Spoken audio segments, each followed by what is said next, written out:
Hello, and welcome to Spoiler Alert, where I tell you how something was that isn't yet. This week, we're taking a look at the latest magic set, Battle for Zendikar, or what happens when you let Lovecraft make magic cards. Yes, the people of Zendikar have learned they are not alone in this vast multiverse, and they rather wish they were. The Eldrazi are inscrutable in their motivations, and end every hope and dream that they come across, much like some professors I had in college. The worst of them is Ulamog, the last Eldrazi titan on Zendikar.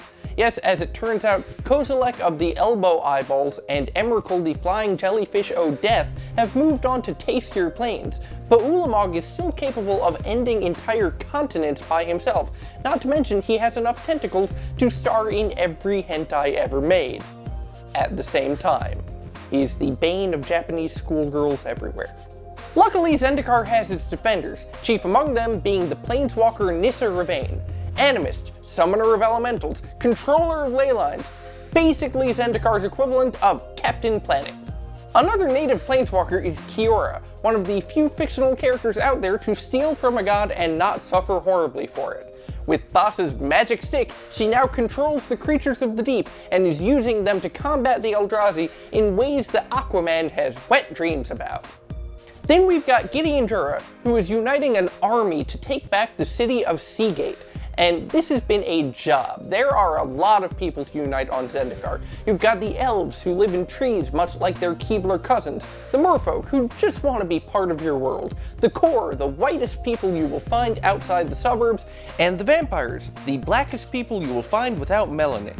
Gideon's also been searching for a way to use the giant 8-sided dice floating around Zendikar against the Eldrazi, and to do this he recruits help from Jace Bellerin of Ravnica, in the multiversal equivalent of the jock asking the geek for help on his homework. Jace journeys to the Eye of Ugin to have a conversation with the Spirit Dragon about how to best handle the Eldrazi.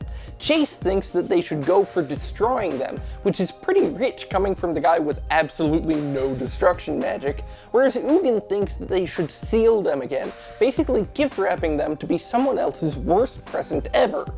Also on the table for conversation is why the hell did Ugin put an emergency eject switch on the Eldrazi in the first place?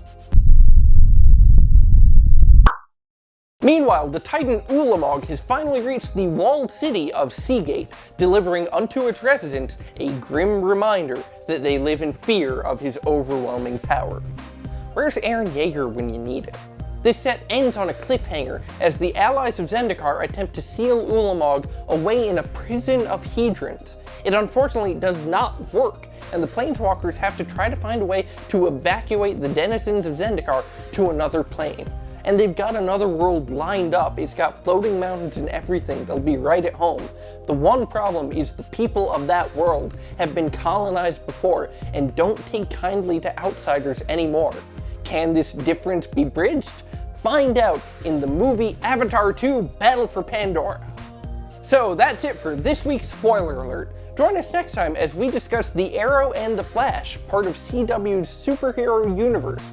As always, leave me comments down below telling us what else to review in advance, and until next time, don't say I didn't warn you.